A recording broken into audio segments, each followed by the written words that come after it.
Olá camaradas, tudo beleza? Sejam bem-vindos a mais um vídeo. No vídeo de hoje estaremos falando sobre o voo do SG-906 Max 2 Evo. Se você não viu o vídeo de unboxing desse drone, tá aqui aparecendo no card, beleza? Depois dá uma conferida lá, porque é um vídeo que eu abri a caixa e dei as primeiras impressões sobre o drone e tá bem legalzinho, beleza? Nesse vídeo eu estarei abordando alguns tópicos, que é a qualidade de câmera, qualidade de voo, certo? Autonomia de bateria, construção geral do drone e etc. Vou deixar bem claro aqui que eu não fui patrocinado para estar fazendo esse vídeo, beleza? Eu comprei esse drone com o meu dinheiro e eu vim aqui apenas como um consumidor fazer uma análise sobre ele. E também que esse vídeo foi feito num total improviso, porque geralmente eu utilizo meu celular para gravar as coisas que eu mexo, mas como esse drone eu precisava usar o celular para controlar ele, eu precisei utilizar uma câmera secundária. E como eu não tinha uma câmera secundária dedicada para ele, eu tive que usar a webcam de um notebook. Então a qualidade de gravação externa não vai ser tão boa, beleza? Bom, a configuração dele, assim, os primeiros passos, como que foi ajeitar tudo para deixar ele certo. O controle dele pareia com ele automaticamente, né? Você liga o controle, liga ele vai gerar um roteadorzinho ali que não tem senha, para você parear o seu celular. Você entra nessa rede de roteador, beleza? E daí você consegue fazer a comunicação entre o drone e o controle. E do controle para o celular. Depois de ter baixado o aplicativo correto, XIOS Max, eu tentei fazer a calibração dele pelo aplicativo, porém os botões na aba de calibração simplesmente não funcionavam. Com o Pass Calibration, apertando, cara, não vai, mano, não vai. E dentro do manual eu descobri que a calibração tem que ser feita pelo controle. O botão de câmera tem que ser pressionado por 5 segundos para ativar a opção de calibração do drone. Para fazer a calibração dele, você precisa segurar ele a 1,5 metros, né, 1,5 metro, e girar ele horizontalmente. Depois o aplicativo pede para você girar ele verticalmente. Aí ele faz a simulação de bússola e de terreno, etc. Drone devidamente calibrado, a gente já pode levantar voo. E como funciona o levantar voo com ele? Ele tem um botão no controle que ele levanta sozinho, mas você também pode colocar o analógico 45 graus para dentro do controle, os dois. Nesse momento ele vai ligar o motor, aí você só coloca o analógico esquerdo para cima para ele levantar voo e ganhar altitude. E como é o voo dele? Bom, deixar bem claro que o dia que eu fiz esse teste, né, os 2 dias que eu fiz esse teste, né, eu voei 2 vezes com ele, estava um pouco de vento, né, estava ventando um pouco, estava aproximadamente 27 km por hora a velocidade do vento, e ele teve um pouco de dificuldade de manter a mesma altitude. Então ele começava a descer, às vezes ele subia muito, entendeu? Ele não conseguia manter uma altitude linear, então ele ficava dando aquelas osciladas. Teve um momento que eu simplesmente soltei o analógico esquerdo e ele começou a descer a ponto de quase encostar no chão. Então é algo bem suspeito para esse tipo de drone, já que ele tem um sensor embaixo que deveria ler a altitude dele, né? Mas claro, isso em uma condição bem adversa. O vento estava bem forte. Forte o suficiente para conseguir balançar a tela do meu computador. Bom, ele é muito responsivo, ele é bem forte, então se você colocar o stick para frente, ele vai mesmo, entendeu?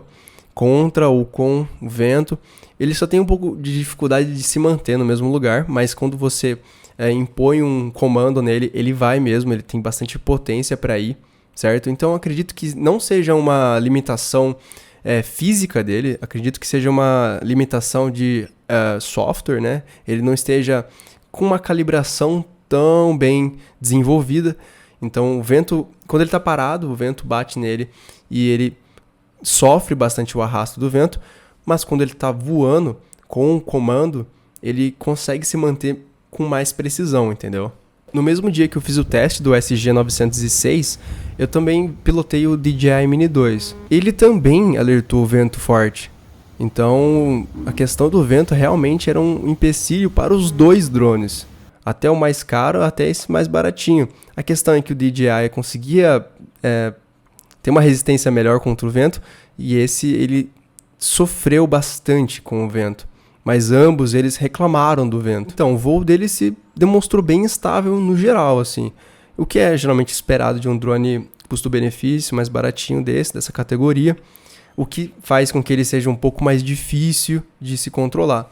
Você não pode confiar muito em deixar ele parado e fazer alguma outra coisa, porque você não sabe se ele vai manter a mesma posição, se ele vai andar, se ele vai ficar paradinho. Então, é muito instável e pouco confiável de deixar ele sozinho, de deixar ele por conta própria. Bom, agora vamos falar sobre o sensor de colisão, que para mim, quando eu abri ele pela primeira vez, realmente era uma feature, né, um recurso que eu queria muito ver em teste, porque é poucos drones que têm um sensor infravermelho de obstáculos, né? Ainda mais nessa faixa de preço. Na prática, não foi bem assim.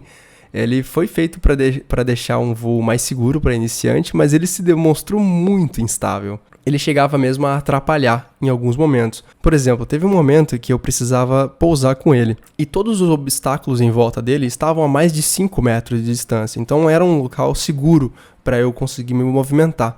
Porém, o sensor infravermelho de obstáculos não estava permitindo com que eu movimentasse lateralmente o drone. Ou seja, ele me privou de todos os movimentos laterais. Eu só podia aumentar e diminuir a altitude. O que é péssimo, mesmo que não tivesse nenhum obstáculo tão perto, ele me privou de completamente assim, da movimentação do drone. Esse sensor dele não vai deixar eu estacionar direitinho. Olha lá, não consigo ir para nenhuma direção.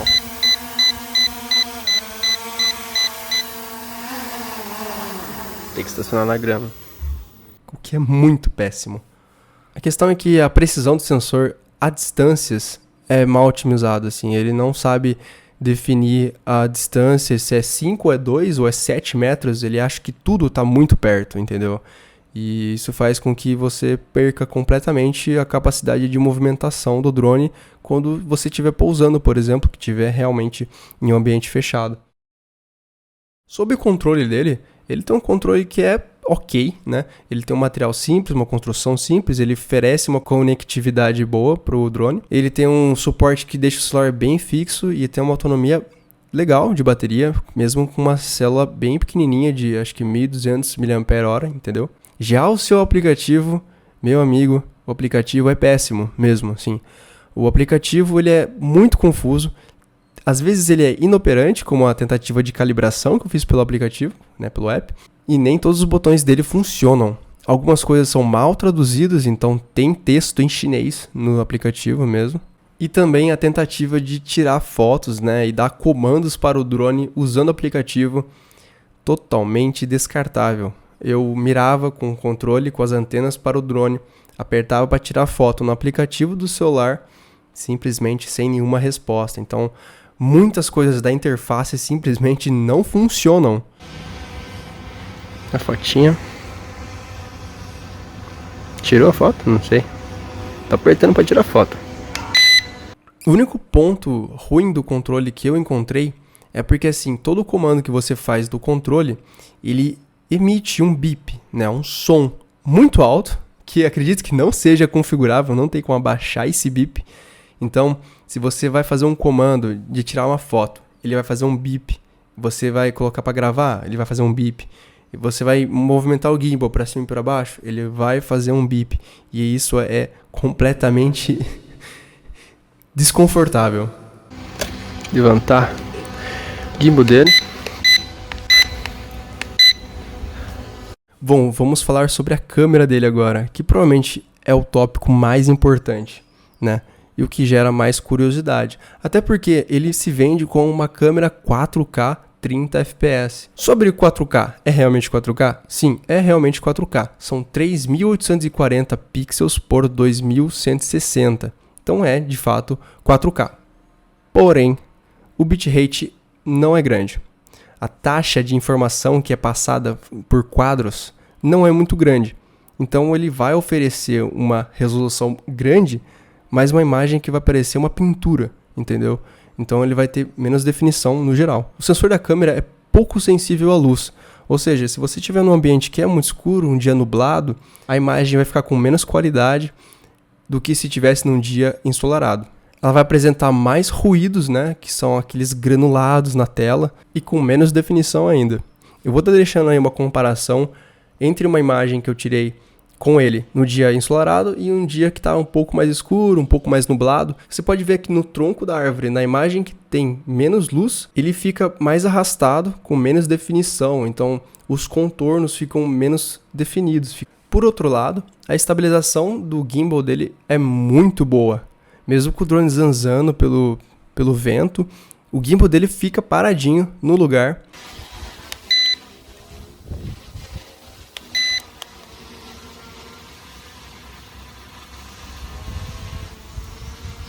Sobre a qualidade das fotos dele, ele tem um delay, né, para gerar a imagem. Então, se você dá o comando, ele vai receber o comando e vai demorar em torno de 3 segundos para processar a imagem que vai ser gerada no cartão.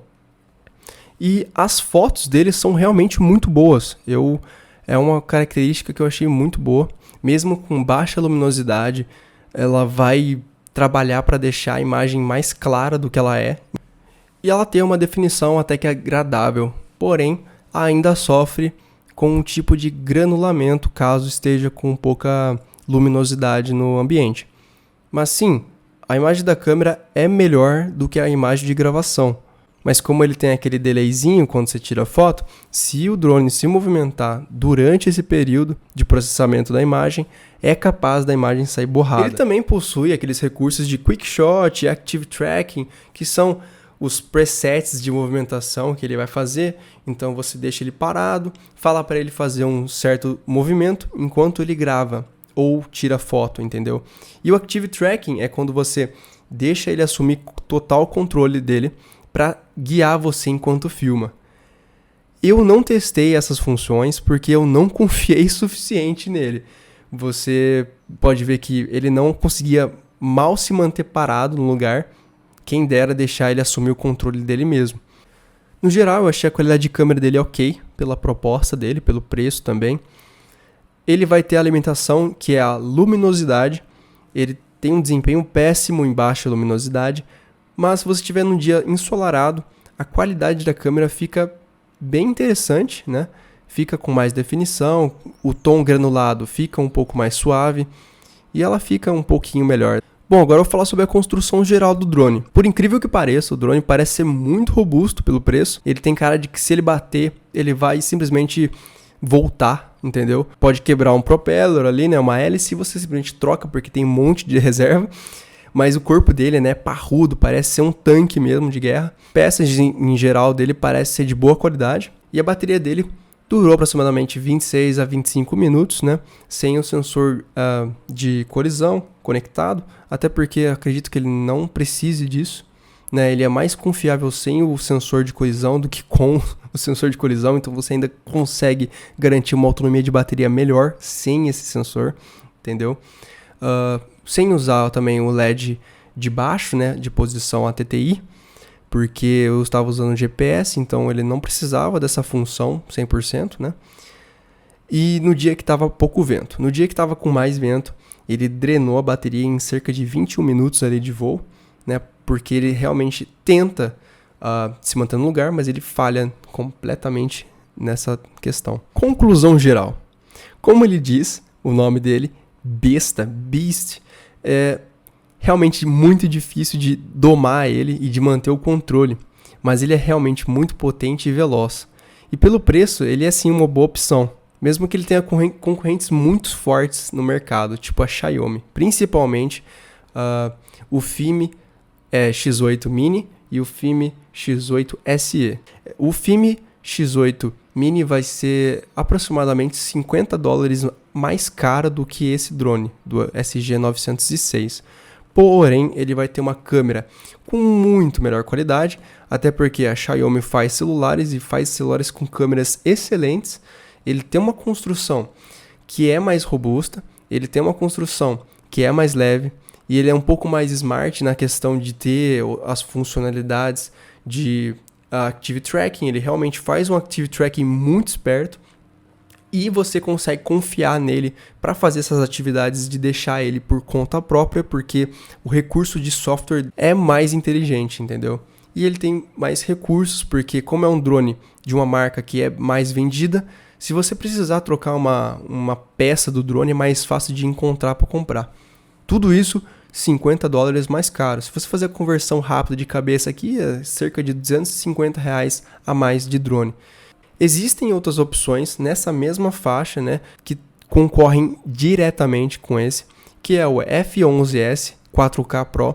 Também vai ter uma câmera 4K e dizem que ele tem uma estabilização melhor. Não sei dizer porque eu não tive esse drone. Quem sabe eu traga ele aqui, não sei. E também tem o KF-101 Max 1. Então aí são concorrentes diretos a ele, mesma faixa de preço. Então sem precisar investir mais dinheiro, você consegue ter essas outras opções também para você comparar, certo? Bom, é isso. Esse foi o vídeo. Espero que tenham gostado. Se você tem alguma sugestão ou crítica para fazer, deixe aqui nos campos de comentário que eu vou estar lendo, beleza? Muito obrigado por quem assistiu até agora. Avalie positivamente. Se inscreva se não for inscrito ainda.